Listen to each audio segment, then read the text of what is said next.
Welcome to Week 10 of the CharlottePreps.tv High School Football Report, powered by Ortho Carolina. I'm Tripp Roakes, and I'm here today with Tim Winters, and we're going to tell you all about last Friday night's action. We're going to unveil the Ortho 8, and we're going to look ahead to next Friday night. Tim, one of the hottest teams in the area has got to be Providence Day, and I know you've got a full report on that Providence Day-Charlotte Country Day game. Absolutely. This is a good time of the year to be playing good football, and the Providence Day Chargers are doing just that. Playing against Country Day, the Chargers get on the scoreboard first when Gabe Montgomery, the junior running back, scampers in from 8 yards out, giving Providence Day the 7-0 lead early in the third quarter. Providence Day added another touchdown in the quarter when it was Gabe Montgomery again, this time a 33-yard run that capped an 8-play, 81-yard drive, 14-0 Chargers. Country Day strikes back midway through the fourth quarter. Running back Nick Tennant scores from 5 yards out, add a successful 2-point conversion, and the Bucks close in on Providence Day. They trail 14-8. Late in the fourth quarter, with Country Day on the move, Charger DB senior Elliott Beezer ends the Bucks' drive with his second interception of the game. Providence Day wins 14-8. That's their fifth straight win. Up next for the Chargers at Charlotte Christian, the winner takes all in the conference championship.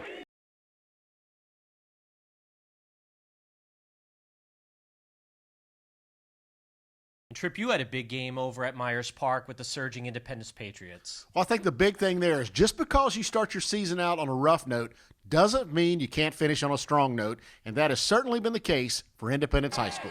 With the stingy defense, the Patriots have now saved their season and are going to have the chance to win the conference title with a couple of more wins. Following a Myers Park Amari Jordan opening kickoff return for 75 yards and a touchdown, Independence jumped right on the board with a 43-yard field goal. Myers Park's Cooper Hearn then hauled in a touchdown pass from Jack Davidson at the end of the second quarter to put Myers Park back on top. Independence quarterback Christian McPhail found Cedric Stone twice on touchdown passes to put Independence back on top of the scoreboard. In between, a steady diet of Quantavious McGill runs allowed Indy to take complete control of the game. A late Independence interception by Elijah Small sealed the deal for Indy and gave the Patriots a 17-4 win and a 4-0 record inside the Southwestern 4A Conference.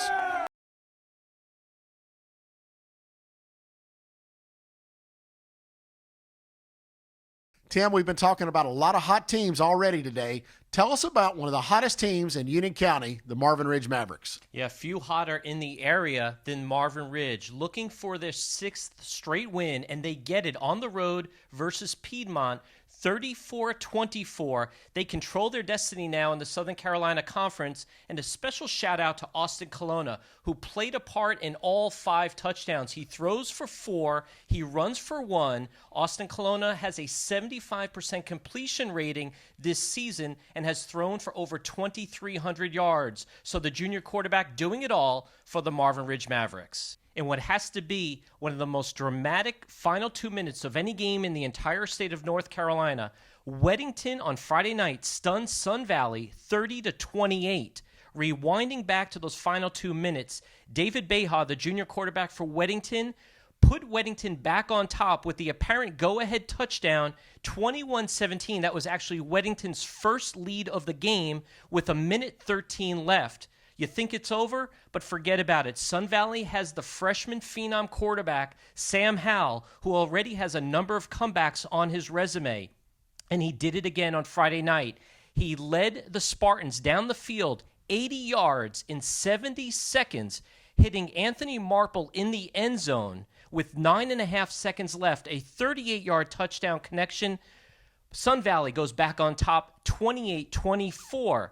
Sun Valley gets penalized on the opening kickoff. That's 15 yards back for them. A clutch kickoff return for Weddington puts the ball at the 50-yard line in the hands of David Beha. With 4.5 seconds left, he launches a pass down to the 1-yard line where Blaze Arthur Wong goes up for the catch and dives backward into the end zone for the winning touchdown with no time left. A dramatic ending to an unbelievable game. 2 fierce rivals. Weddington defeats Sun Valley 30-28.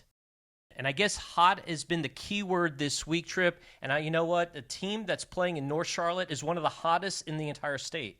Well, it certainly looks like we cannot count the North Meck season as being over. They defeated Vance 20-14 on Friday night. All-everything Vance High star Miles Dorn did his best to secure a victory in the big rival game on Friday night, scoring on 2 touchdown receptions from Kingsley Afedi. North Meck did not give up, and they continued to fight and were led by the efforts of Emmanuel Wilson, DeMontrez Burrows, and Kendall Coles. The final score, North Meck 20, Vance 14.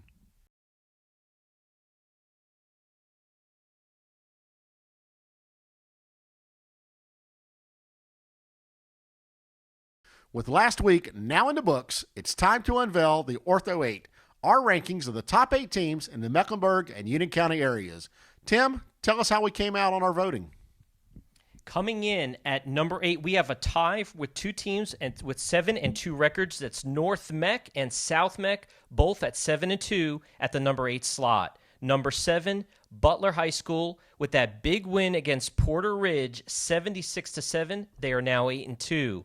Davidson Day at 9-0 in the 6th spot.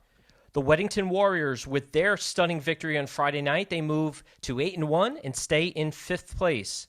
Mallard Creek at 8-2 at number 4, and number 3, the Huff Huskies at 8-1.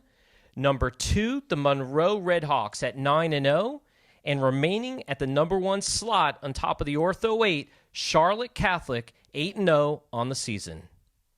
It's really hard to believe this is the last week of the season for all of our friends in the private school leagues and the next to the last week for everyone in the public school leagues for football in the regular season.